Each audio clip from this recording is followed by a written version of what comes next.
त्र्यंबकेश्वर मंदिर। जी हाँ, आज हम आपको बताने वाले हैं त्र्यंबकेश्वर भगवान के बारे में।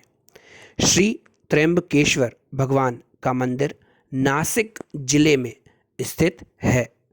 यह मंदिर भगवान शिव के 12 ज्योतिर्लिंगों में से एक है, जिन्हें भारत में सबसे अधिक पूजा जाता है।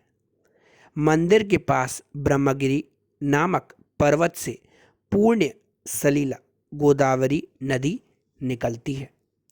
उत्तर भारत में पाप नाशनी गंगा का जो महत्व है, वह दक्षिण में गोदावरी का है। जिस तरह गंगा अवतरण का श्रेय महातपस्वी भागीरथ जी को है, वैसे ही गोदावरी का प्रवाह ऋषि श्रेष्ठ गौतम जी की महान तपस्या का फल है, जो उन्हें भगवान आशुतोष से प्राप्त हुआ था।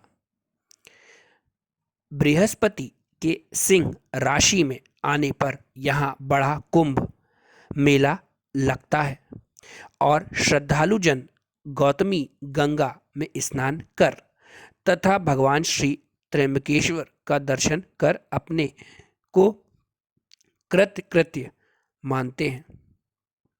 शिव पुराण में वर्णन है कि गौतम ऋषि तथा गोदावरी और सभी देवताओं की प्रार्थना पर भगवान शिव ने इस स्थान पर निवास करने का निश्चय किया और त्र्यंबकेश्वर नाम से विख्यात हुए। त्र्यंबकेश्वर ज्योतिर्लिंग सबसे अद्भुत और मुख्य बात यह है कि इसके 3 मुख सिर हैं, जिन्हें एक भगवान ब्रह्मा, एक भगवान विष्णु और एक भगवान रुद्र का रूप माना जाता है। इस लिंग के चारों ओर एक रत्न जड़ित मुकुट रखा गया है, जिसे त्रिदेव के मुखौटे के रूप में माना गया है। इस मुकुट में हीरा, पन्ना और कई बेशकीमती रत्न लगे हुए हैं। त्र्यंबकेश्वर मंदिर में इसको सिर्फ सोमवार के दिन शाम 4 से 5 बजे तक दर्शनार्थियों को दिखाया जाता है। गोदावरी नदी के किनारे बने त्र्यंबकेश्वर मंदिर का निर्माण काले पत्थरों से किया गया है। इस मंदिर की वास्तुकला बहुत ही अद्भुत और अनोखी है। भव्य त्र्यंबकेश्वर मंदिर इमारत सिंधु आर्य शैली का अद्भुत नमूना है। इस मंदिर के भीतर एक गर्भगृह है, जिसमें प्रवेश करने के पश्चात शिवलिंग आँख के समान दिखाई देता है, जिसमें जल भरा रहता है। यदि ध्यान से देखा जाए तो इसके भीतर 1 इंच के 3 लिंग दिखाई देते हैं। इन तीनों लिंगों को त्रिदेव यानी ब्रह्मा, विष्णु, महेश का अवतार माना जाता है। इस मंदिर में काल सर्प दोष की शांति वैदिक पंडितों के द्वारा करवाई जाती है। शास्त्रों के अनुसार एक बार महर्षि गौतम के तपोवन में रहने वाले ब्राह्मण की पत्नियां किसी बात पर गौतम ऋषि की पत्नी अहिल्या से नाराज हो गई। उन सभी पत्नियों ने अपने पतियों को गौतम ऋषि का अपमान करने के लिए प्रेरित किया। उन ब्राह्मणों ने इसके लिए भगवान गणेश की आराधना की। उनकी आराधना से प्रसन्न होकर गणेश जी ने उनसे वर मांगने को कहा। उन ब्राह्मणों ने कहा, प्रभु, किसी प्रकार ऋषि गौतम को इस आश्रम से बाहर निकाल दीजिए।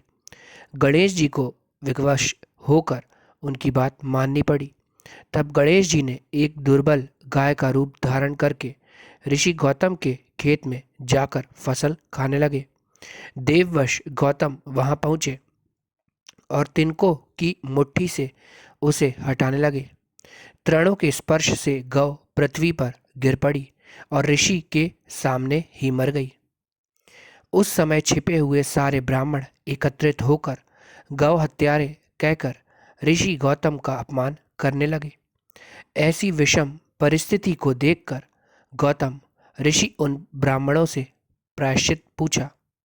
तब उन्होंने कहा, गौतम, तुम अपने पाप को सर्वत्र बताते हुए 3 बार पृथ्वी की परिक्रमा करो, फिर लौट कर यहाँ 1 महीने एक व्रत करो। इसके बाद इस ब्रह्मगिरी पर 100 बार घूमो, तभी तुम्हारी शुद्धि होगी। यदि यह न कर पाओ तो यहाँ गंगा जी को लाकर उनके जल से स्नान करके 1 करोड़ पार्थिव शिवलिंग से भगवान शिव जी की आराधना करो। इसके बाद फिर से गंगा जी में स्नान करके पुनः 100 घड़ों से पार्थिव शिवलिंग को स्नान कराने से तुम्हारा उद्धार होगा। गौतम ऋषि ने इस प्रकार कठोर प्रायश्चित किया। इससे प्रसन्न होकर भगवान शिव ने उनसे वर मांगने को कहा। महर्षि गौतम ने कहा, भगवान आप मुझे गौ हत्या के पाप से मुक्त कर दीजिए। भगवान शिव ने कहा, गौतम तुम सर्वदा निष्पाप हो। गौ हत्या का अपराध तुम पर छल पूर्वक लगाया गया था। ऐसा करने के लिए तुम्हारे आश्रम के ब्राह्मणों को मैं दंड देना चाहता हूँ। इस पर महर्षि गौतम ने कहा, उन्हीं के उस कार्य से मुझे आपके दुर्लभ दर्शन प्राप्त हुए हैं। अब उन्हें मेरा परम समझकर उन पर आप क्रोध ना करें। बहुत सारे ऋषि मुनियों और देवगणों एवं गंगा ने वहां उपस्थिति होकर ऋषि गौतम की बात का अनुमोदन करते हुए भगवान शिव से सदा वहीं पर निवास करने की प्रार्थना की। देवों के प्रार्थना करने पर भगवान भोलेनाथ वहीं गौतमी तट पर त्र्यंबकेश्वर ज्योतिर्लिंग के रूप में प्रतिष्ठित हो गए। आपको यह भी बता दें कि दर्शन से पूरी होती है यहाँ सभी मनोकामनाएं।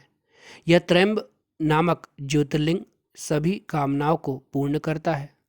यह महापातकों का नाशक और मुक्ति प्रदायक है।